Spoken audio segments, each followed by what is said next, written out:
تو অটো করে নিলে হতে তো বাবুর জন্য।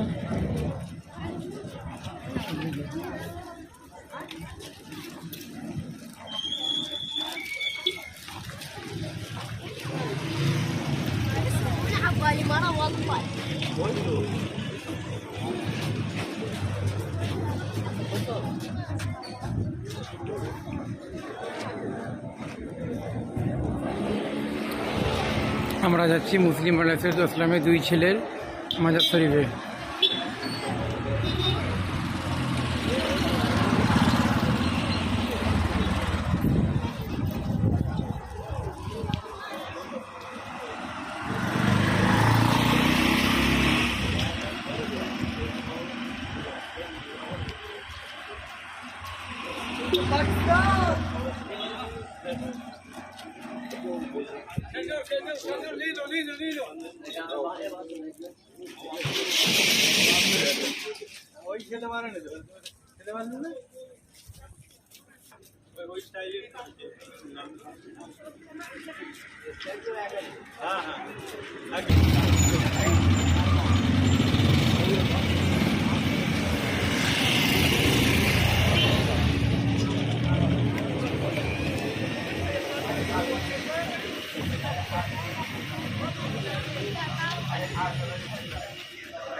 বাবু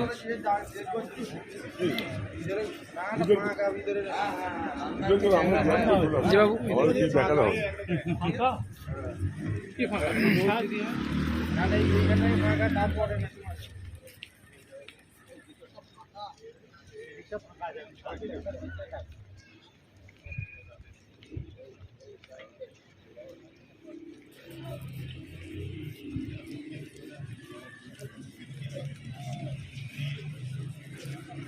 ও কাজ চালু আছে বাবু, হেভি করছে, দারুণ করেছে।